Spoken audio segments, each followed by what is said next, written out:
एक कंप्लेन ने झारखंड की सियासत में एक तरह से खलबली मचा दी।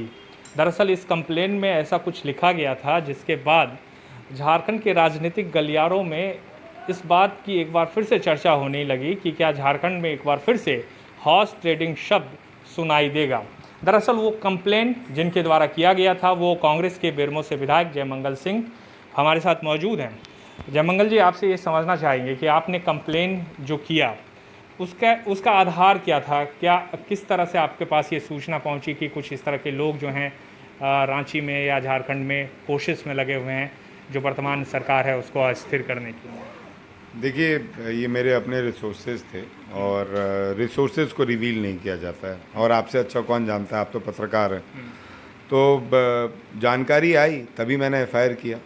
अगर जानकारी नहीं रहती तो आज जो तत्व सामने उभर कर आए, जिसके आधार पर पुलिस ने कार्रवाई की और फिर पुलिस ने सबूत पेश किया सीजीएम कोर्ट में, जिसके आधार पर उनको चालान किया गया, तो शायद मेरा एफआईआर गलत माना जाता। लेकिन कुछ सत्य था तभी तो उनका चालान हुआ, कुछ सत्य था तभी तो उन पे धाराएं लगी, कुछ सत्य था तभी तो उनको पुलिस ने अरेस्ट किया। तो मैं समझता हूँ कि मेरी जानकारी सत्य थी और तभी हुआ है। आगे किस आधार पर पुलिस अपना कार्रवाई करती है, क्या क्या जानकारी उभर के सामने आती है, हमें उसके लिए समय का इंतज़ार करना चाहिए। जो हमारे पास जानकारी अभी आई है, जो इसमें अपडेट है वो ये है कि बीजेपी के दो विधायक हैं महाराष्ट्र के, एक तो चरण सिंह हैं और एक समराउत करके हैं। उनके भांजे के बारे में, जिनका नाम जय है, उनके बारे में ये जानकारी मिली है कि यहाँ से 3 लोग जो आपकी पार्टी के हैं, 2 लोग जिसमें इरफान अंसारी और उमाशंकर अकेला और एक अमित यादव, इनके अलावा जो 3 लोग अरेस्ट हुए हैं जिसमें मोहित जो दुबे है वो भी शामिल है, उन्होंने ये स्वीकार किया है कि इन सबों, हाँ, जिनको लेकर यहाँ से जो है वो गए थे, इन लोगों को एक ही प्लेन में गए थे। अब सवाल ये उठता है कि 11 विधायकों का इसमें जिक्र किया गया कि 11 विधायक जो हैं उनको टच किया गया था। आपके पास क्या जानकारी है कि क्या इस तरह की बात थी?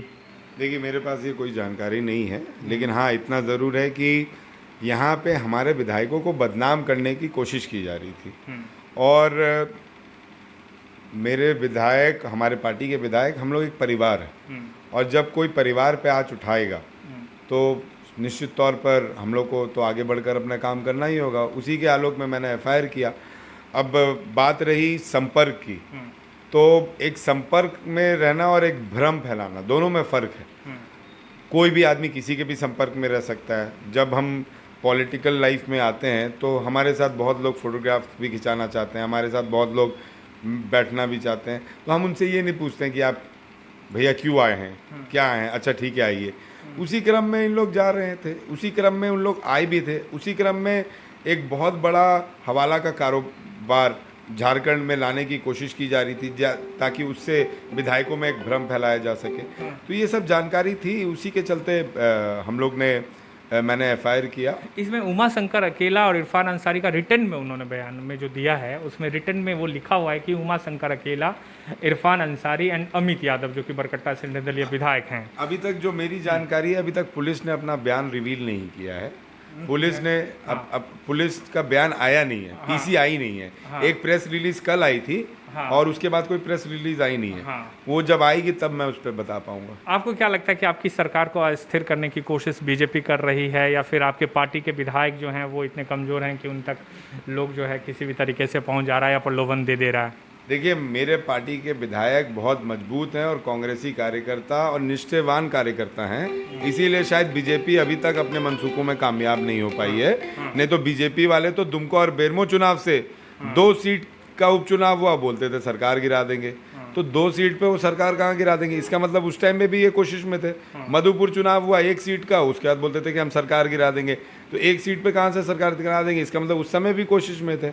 तो आज कांग्रेस के विधायकों का गठजोड़ ही है, कांग्रेस के विधायकों की निष्ठा ही है पार्टी के प्रति कि आज बीजेपी अपने मनसूखों में कामयाब नहीं हो पा रही है। नहीं तो मध्य प्रदेश में देखिए बीजेपी ने क्या किया, कांग्रेसी विधायक को तोड़ के ले गए और उपचुनाव करा दिया। ये इसलिए मैं कह रहा हूँ कि कुछ कांग्रेस के विधायक या कुछ नेता ये कह रहे हैं कि अनूप जी ने जो कंप्लेन किया वो पार्टी फोरम में उनको बात रखनी चाहिए थी, तो शायद इतना जो बखेरा भी हो रहा है या विपक्ष को मौका मिला है वो शायद नहीं मिलता। देखिए, पार्टी फोरम में बात तब रखी जाती है जब मेरे विधायकों से संदर्भ जानकारी मुझे मिलती। अच्छा।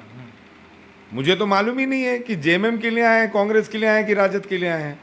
मुझे तो ये मालूम है कि लोग आए हैं और बीजेपी से जुड़े हुए लोग आए हैं, हवाला कारोबारी से जुड़े हुए लोग आए हैं और वो सत्य आया सामने।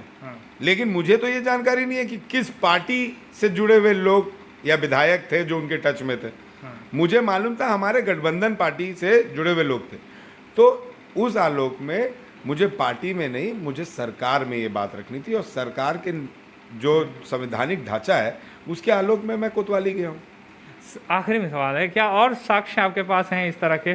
क्योंकि जेएमएम भी कांग्रेस को ये नसीहत दे रही है। कल सुप्रियो भट्टाचार्य ने प्रेस कॉन्फ्रेंस में ये कहा कि जेएमएम के शीर्ष नेतृत्व और कांग्रेस के शीर्ष नेतृत्व और प्रदेश नेतृत्व को अपने विधायकों को सामंजस्य में लेना चाहिए, उनको बात करनी चाहिए।